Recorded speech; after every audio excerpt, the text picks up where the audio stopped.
LTFRB nanindugan na hasta December 31 na sanaan pag-consolidate o pagbilog nin kooperatiba kan mga tradisyonal na jeep.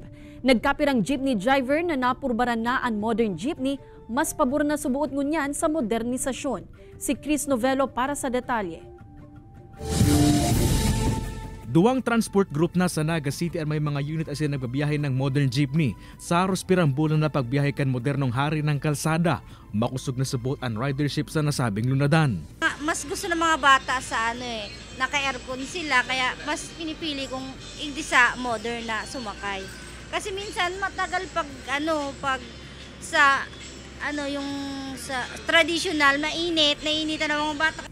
Mas komportable na digdi ang pasahero kaysa doon sa di sa tradisyonal.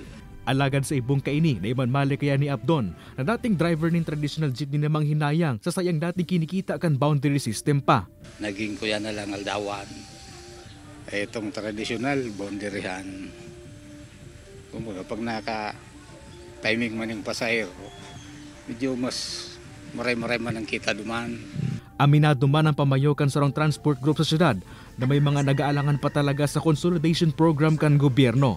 Iimbitaran ko sinda na magkasararo na po kami. Ini pong December 31, dahil pa po aram kung ano talaga ang kaabutan.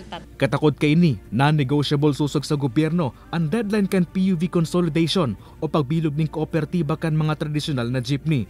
Kasabay man kay ni ang deadline kan provisional authority para makabiyahe ang mga tradisyonal na jeepney mantang nadadanay ang PUV consolidation. Nilinaw man kan LTFRB asin Magnificent 7 o grupo kan mga darakulang transport group sa nasyon no sa lamenteng deadline sana kan PUV consolidation asin provisional authority ang mangyayari sa katapusan kan taon asin may ipapautob na phase out kan mga tradisyonal na jeepney.